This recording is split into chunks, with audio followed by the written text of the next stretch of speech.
Bobby C. reporting from Yankee Stadium on arguably the coldest day of the year.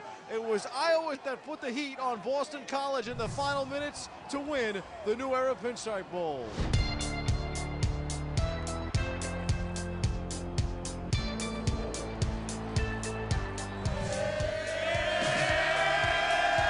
Newark, New Jersey's own Akram Wadley made Yankee Stadium his personal playground in this year's New Era Pinstripe Bowl.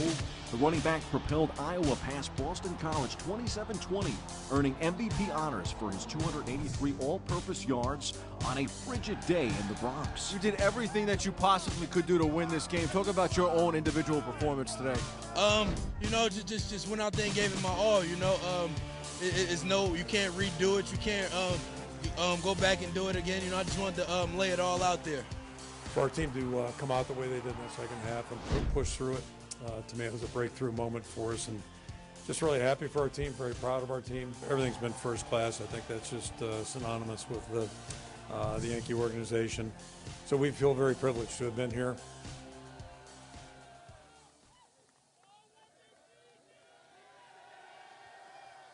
Pinstripe Bowl was among the top bowl games of the season, maybe even the best, at least until Monday night in Atlanta.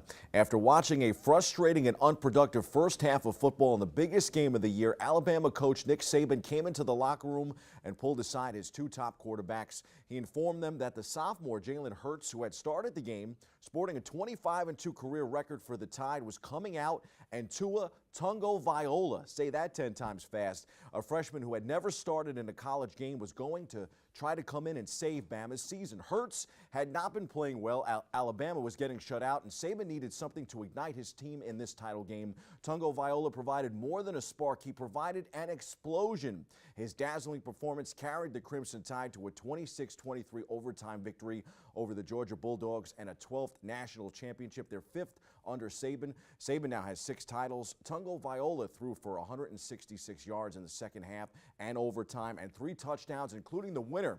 The final throw of the game was a perfectly placed 41-yard toss on 2nd and 26 that floated into the waiting arms of Devonta Smith, a freshman who had not yet caught a pass in the game, for a touchdown that gave Alabama its only lead of the night. Wow. Major cojones for Saban. Rumors swirled afterward that Saban, arguably the greatest college football coach in the game today, could be swayed by the Giants' head coaching vacancy, a job that has also been linked to the likes of NFL great Bill Belichick, who is still under contract in New England. The Giants haven't named a new coach yet, but they did finish the season with a victory. Here's more.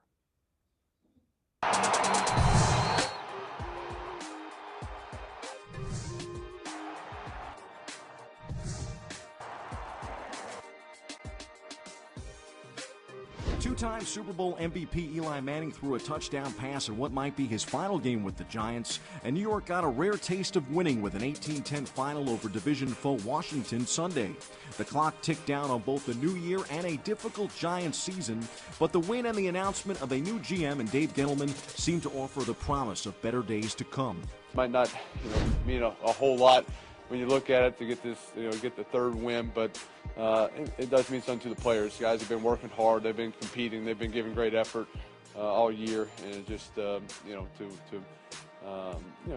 get a win and feel good in the locker room and have some cheers and have some hugs and kind of end this tough year on a good note is special. I apologize first for being late, but it takes a long time to hug, 80 some odd people, coaches and players, but it really felt good. Needless to say, really happy for our football team, the organization, and the way we played today. I know prior to that it hadn't been great, but this feels good, and I think the organization can carry this into the next season.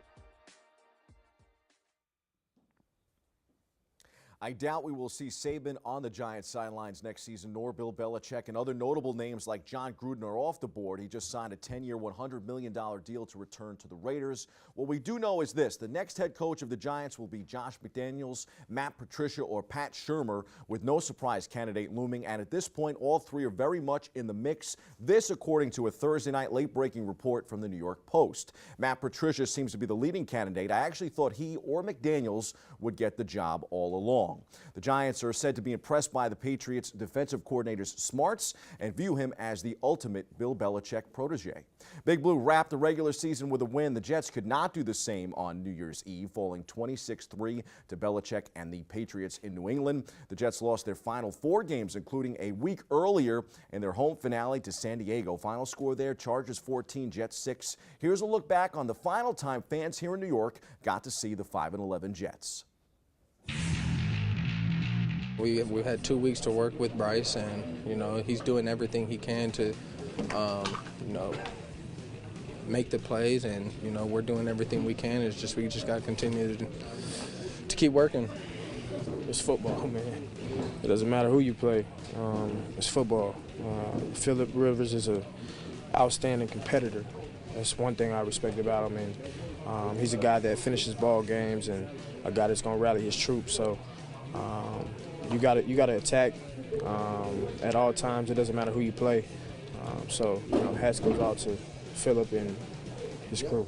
And I think it's really cool to see how much that we've grown, and I think it's really pushed every guy to kind of step out of comfort zones, do things that maybe they haven't done before on teams, and you just have to be able to understand that it's all a process and it's all growth, and like I said, take the good, learn from the bad, and continue to move. When you talk about the character in this room, in this group, it's not another group that I'd rather play with. The guys in this room, always respond to adversity well, just been resilient all year. And, as far as the character goes, probably one of the best locker rooms I've ever been in. We just have to find a way to execute better, down the stretch, and make those plays go our way. Meanwhile, the Giants finished 3-13. The G-Men will have the number 2 pick in the draft. The Jets will have the 6th choice. It's a big quarterback draft. Both New York teams could be players for their franchise quarterbacks of the future. The best New York team in the NFL this season, the Buffalo Bills. The Bills went to the postseason for the first time since 1999, but couldn't highlight wildcard weekend last weekend, falling to the upstart Jacksonville Jaguars on the road in a defensive battle. This weekend, NFL fans will see Atlanta and Philadelphia, Tennessee and New England, Jacksonville and Pittsburgh, and New Orleans and Minnesota. I like the Falcons, the Pats, the Steelers, and the Saints to advance, and I'm most interested in the Minnesota-New Orleans matchup. If I had to pick a spoiler, it would be the Vikings. Speaking of spoilers, when the Knicks go to bed at night, Rena, they don't look under their beds for the boogeyman. They look under their beds for the Chicago Bulls. The Bulls have 15 wins this season, 3 of them against the Orange and Blue, including Wednesday night's final at the world's most famous arena. Rookie Lauri Markkanen scored a season-high 33 points. Chris Dunn shook off a nightmarish shooting night to make the tie-breaking basket in the second overtime, and the Bulls beat the Knicks 122-119. We go back inside the locker room for more.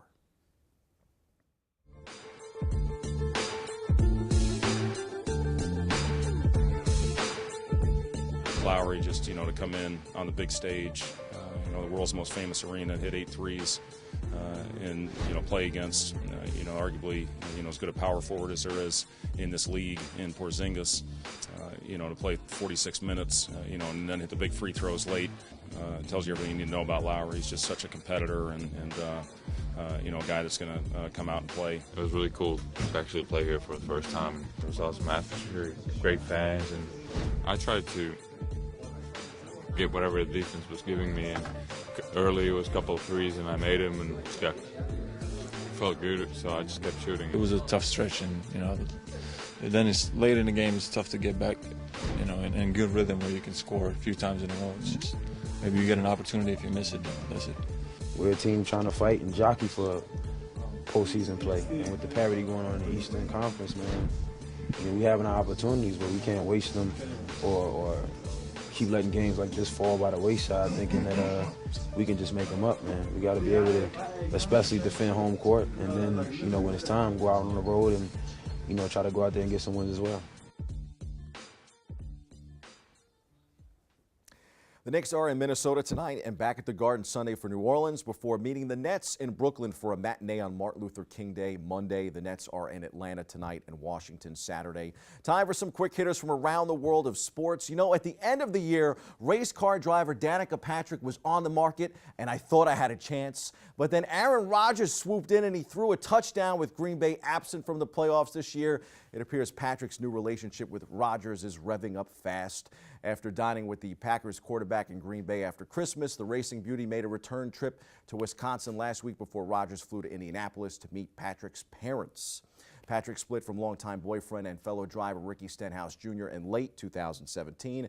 After 5 years of dating, she has remained mum on a possible romance with Rodgers, and it would be the quarterback's first high-profile relationship since calling it quits with Olivia Munn in April. Rodgers.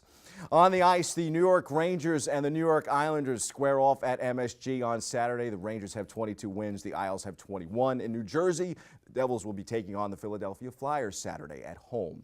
4 players from area teams will represent the Metropolitan Division in the 2018 NHL All-Star Game. The NHL announced the All-Star rosters Wednesday. The Rangers' Henrik Lundqvist, the Islanders' John Tavares, and Josh Bailey, and the Devils' Taylor Hall are among the 40 players selected for the January 28th showcase in Tampa, Florida. Those are the headlines. We hit the C-list for an update on the baseball hot stove.